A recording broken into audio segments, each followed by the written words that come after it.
यमुना की दो सहायक नदियां बुझाएंगी प्यास।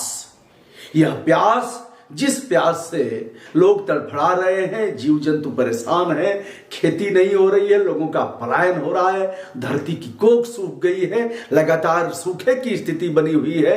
जी हां, हम बात कर रहे हैं बुंदेलखंड की। बुंदेलखंड मध्य प्रदेश में भी आता है और उत्तर प्रदेश में भी आता है।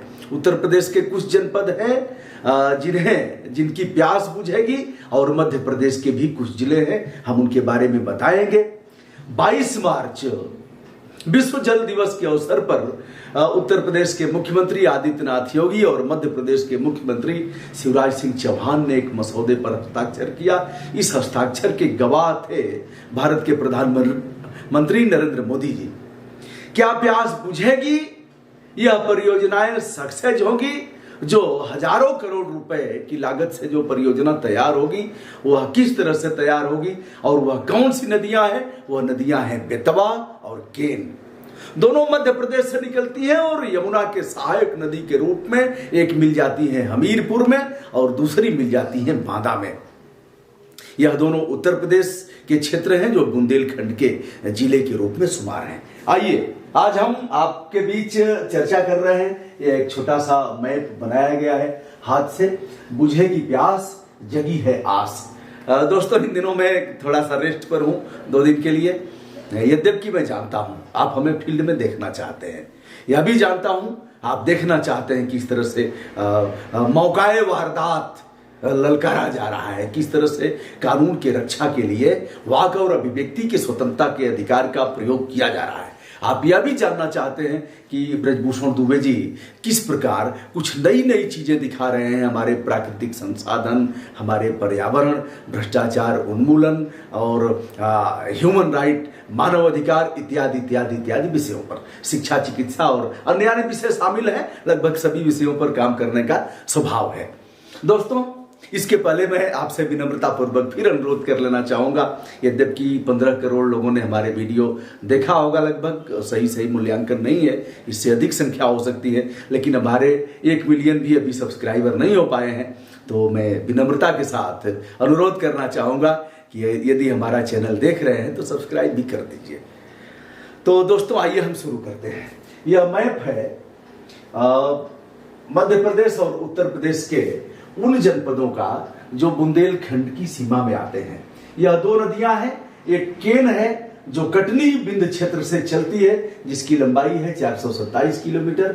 यह बांदा के पास यमुना में समर्पित हो जाती है। यह है बांदा, नक्शे में दिखाया गया है, और यह है संगम। यह संगम है और इसको हम आपकी जानकारी के लिए बता दें कि यमुना में जो अंतिम नदियां मिलने वाली हैं उसमें यह नदी शुमार की गई है। उसके बाद बांदा से जब आगे यमुना बढ़ती हैं तो सीधे सीधे आ जाती हैं प्रयागराज में, और प्रयागराज में गंगा और यमुना का मिलन होता है। दोनों नदियां मिलती हैं जिन्हें संगम कहा जाता है। इसे त्रिवेणी भी कहा जाता है। सरस्वती अदृश्य रूप में यहाँ इन दोनों नदियों में मिलती है, इसलिए इन्हें त्रिवेणी भी कहा जाता है। तो यह रहा संगम, बांदा के पास यह मिल गई, और इसके बारे में हम बताना चाहेंगे। इस तरफ यह चित्रकूट है और बांदा में यह नदी मिलती है। अब हम दूसरी नदी के बारे में बताएंगे। दूसरी नदी है बेतवा। यह रायसेन उद्गम स्थल इसका है। यह 590 किलोमीटर दूरी तय करके और यह हमीरपुर में जाकर के मिल जाती है। आप देख रहे हैं यह रायसेन है। रायसेन मध्य प्रदेश का क्षेत्र है और विदिशा, ललितपुर होते हुए, झांसी होते हुए यह सीधे आ जाती है हमीरपुर। आप देख रहे हैं रायपुर से चलते हुए विदिशा, ललितपुर और इस क्षेत्र को कवर करते हुए झांसी, और इसके बीच आती है टीकमगढ़ और झांसी के बीच यह जो दौधान से चल रही है नदी, जिसे हम केन बोलते हैं, केन चल रही है और यह लगभग 230 किलोमीटर की दूरी तय करके मिलाते हैं इसे। यानी जिस नहर का निर्माण किया जाएगा भारी लागत से 25,000 करोड़ प्लस उससे अधिक की लागत से, तो यह कैनाल बनेगा और इसके बीच आकर के यह मिल जाता है। यहां से आप देख रहे हैं। और यहां जिस नदी के बारे में हमने बताया है, तो यह टाइगर रिजर्व है पन्ना। छतरपुर यह है, छतरपुर और पन्ना के बीच में टाइगर रिजर्व है। टाइगर रिजर्व के बारे में हम आपको बता दें, ये एक ऐसा पार्क है जहां बाघ हैं, जहां तेंदुआ है, जहां भालू है, जहां नीलगाय है, अन्य जंगली जानवरों के अलावा इस अभयारण्य में यह 6 तरह के गिद्ध भी पाए जाते हैं। गिद्ध अब दुर्लभ प्रजातियों में है, अब कहीं देखने के लिए नहीं मिले। हम तो बहुत स्थानों पर मेरा जाना हुआ, मेरी आंखें खोजती रह गई कि कहीं गिद्ध के दर्शन हो जाए, तो कहीं गिद्ध मिला नहीं। यहाँ 6 प्रजाति के गिद्ध इस पन्ना टाइगर रिजर्व में पाए जाते हैं, जो एक ऐसा गिद्ध है जिसका लाल वह होता है, मुखौटा होता है, ऐसा गिद्ध भी पाया जाता है, ऐसा बताया गया है। तो दोस्तों, यह हमीरपुर में मिलती है बेतवा। बेतवा के बारे में हमने बताया, और बेतवा से इसको मिलाएंगे तो होगा क्या, कहीं सूखा होता है, कहीं बाढ़ होती है। तो सूखा और बाढ़ की वजह से कहीं बाढ़ से फसल नुकसान हुई और कहीं सूखे से फसल नुकसान हुई। और क्या हुआ, हमारे वाष्पन के द्वारा हमारे सागर का पानी, तालाबों का पानी, जल स्रोतों का पानी, नदियों का पानी वाष्पित होकर के आता है और बादल उसे बरसाते हैं। जब बारिश होगी तो इस नीला सोना को हम एकत्र नहीं कर पाएंगे। बारिश होगी, खेत से, खलिहान से, आपके छत से वह पानी आएगा और पानी आकर के जाएगा तालाब पोखरों में, जाएगा नदियों में, जाएगा। नदियां अपने पास रोक नहीं पाएंगी, क्योंकि रोकने का कोई उनके पास तरीका नहीं है। धीरे धीरे धीरे धीरे पानी वह बरसात होगी तो तेजी से, बाढ़ के समय कुछ दिन तक पानी रहेगा, जलस्तर थोड़ा मेंटेन जरूर होगा, लेकिन वह पानी फिर ऐसे बहते बहते चला जाएगा। इन नदियों का पानी जाएगा यमुना में, यमुना समर्पित हो जाएंगी गंगा में, गंगा और यमुना का जो संगम होगा, फिर गंगा उस पानी को लेकर के चलेंगी, प्रयागराज से आगे बढ़ेंगी, आ जाएंगी मिर्जापुर, वाराणसी, गाजीपुर, तत्पश्चात बलिया, बक्सर, पटना होते हुए चली जाएंगी पश्चिम बंगाल में, और हुगली के रूप में गंगा हो जाती हैं। 2525 किलोमीटर लगभग दूरी तय करती हैं और पहुंच जाती हैं। इस सारे पानी को, जो बरसात का पानी है, जो वाष्पन के द्वारा गया और बरसात के रूप में हमें मिला, वह शुद्ध पानी, उस पानी को हम रोकते नहीं हैं, लगातार हम उसे आगे बढ़ाते रहते हैं और वह चला जाता है महासागर में। वह पानी हमें पीने के लिए नहीं मिलता। बुंदेलखंड की जो स्थिति है, लगातार पलायन हो रहा है, लोग वहां से भाग रहे हैं। युवाओं को कहीं नौकरी नहीं है, कहीं रोजगार नहीं है, कहीं खेती नहीं है, दोनों फसलें नहीं उगाई जा सकती। बुंदेलखंड के लिए शासन ने तमाम योजनाएं चलाया, सारा कुछ बुंदेलखंड के विकास के लिए किए गए, लेकिन कहीं जमीन पर इस तरह से नहीं उतर पाया।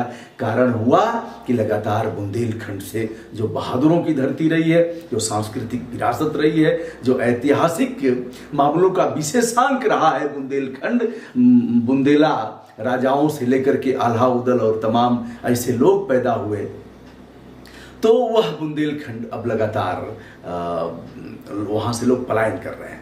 ऐसे में दोनों मुख्यमंत्रियों ने प्रधानमंत्री की आभासी उपस्थिति में, डिजिटल उपस्थिति में इस परियोजना, इस मसौदे पर हस्ताक्षर किया, और ऐसा होगा तो वहां का क्षेत्र हरा भरा होगा, पलायन रुकेगा, और क्या होगा, जो भूख से मौतें हो रही हैं वह रुकेगा। और अभयारण्य के लिए भी बता रहे हैं कि अच्छा होगा, क्योंकि जो केन नदी है, केन को जो हमने प्रदर्शित किया है, यह केन जो पन्ना रिजर्व, टाइगर रिजर्व है, इससे होकर के जाती है, इसके बगल से। इसका लाभ पन्ना टाइगर रिजर्व को भी मिलता है, यानी पन्ना अभयारण्य को। पन्ना के बारे में अगर जानकारी किया जाए तो पन्ना एक ऐसा अभयारण्य है जो काफी साफ सुथरा है और जंगली जानवरों के लिए काफी अच्छी जगह है। यहाँ प्राकृतिक पर्यावरण है और हर तरह से इसे अच्छा बताया जाता है। जानकारों और पर्यावरणविद लोगों का यह कहना है इसके विपरीत कि यदि इसको ठीक से, जो तालाब है बुंदेलखंड में, काफी मात्रा में तालाब रहे हैं, तालाबों को लगातार पाट दिया गया, वहां का जो इकोसिस्टम है वह अत्यधिक खनन की वजह से भी बर्बाद हुआ है, और बुंदेलखंड की जो प्राकृतिक संपदा है उसे लगातार नष्ट किया गया। पर्यावरण के जानकार लोगों का यह भी कहना है कि प्रकृति ने दोनों नदियों को, अब देखिए है क्या, आप ध्यान से सुनिएगा, देखिएगा इस बात को। जैसे गोमती निकली है, गोमती निकल करके लखनऊ और तमाम ऐसे शहरों से होते हुए, जौनपुर होते हुए आके वाराणसी में मिल जाती है। प्रकृति ने खाका तैयार किया है, कहाँ से नदी निकलेगी, कहाँ से किस किस क्षेत्रों को सिंचित करते हुए, किन किन शहरों के बीच से होते हुए, किन किन शहरों को डिवाइड करते हुए यह जाएगी और यहाँ मिल जाएगी। प्रकृति का कितना बढ़िया निर्णय था। छोटी नदियाँ, सहायक नदियाँ किस तरह से बड़ी नदियों में मिलेंगी, बड़ी नदियाँ किस तरह से उन्हें पानी देंगी, नदियों के किनारे किस प्रकार का जीवन होगा। पहले का जीवन हमारा नदियों के किनारे ही विकसित हुआ करता था। अभी आप खुदाई में देखेंगे, हमारा भी कुछ खेत है जो डीह का खेत है। हम लोग फावड़ा चलाते थे तो उसमें भी कुल्हड़ निकलता था, मिट्टी के बर्तन निकलते थे, वहाँ कुछ हड्डियाँ भी निकलती थी। ऐसे मान लिया जाए कि वहाँ पहले बस्तियां रही होंगी, रिहायशी इलाके रहे होंगे। तो दोस्तों, यह रहा जिसे हमने मोटा मोटा बताया आपको, यह काम की चीजें होंगी और दोनों नदियों के मिलने से अच्छा बताया जा रहा है। यह भी विषय है। दूसरा विषय यह है कि पन्ना टाइगर रिजर्व पानी में डूब जाएगा, उसे किस तरह से विस्थापित करेंगे और जंगल किस तरह से लगाएंगे। भवन तो बनाए जा सकते हैं, कॉलोनियां विकसित की जा रही हैं, लेकिन जंगल कैसे बनाएंगे? जंगल रातों रात तैयार नहीं किया जा सकता। जंगल को काट करके नष्ट तो किया जा सकता है, लेकिन उसे लगाया नहीं जा सकता। ऐसे तमाम मामले हैं जिस पर उनका कहना है, पर्यावरण के जो जानकार लोग हैं, पर्यावरण प्रेमी लोग हैं, पर्यावरण विशेषज्ञ हैं, उनका कहना है कि यह निर्णय ठीक नहीं है। इस पर भी हम अलग से चर्चा करेंगे। फिलहाल यह जो केन बेतवा प्रोजेक्ट है उस पर हमने आज चर्चा किया और बुंदेलखंड किस प्रकार संतृप्त होगा और किस प्रकार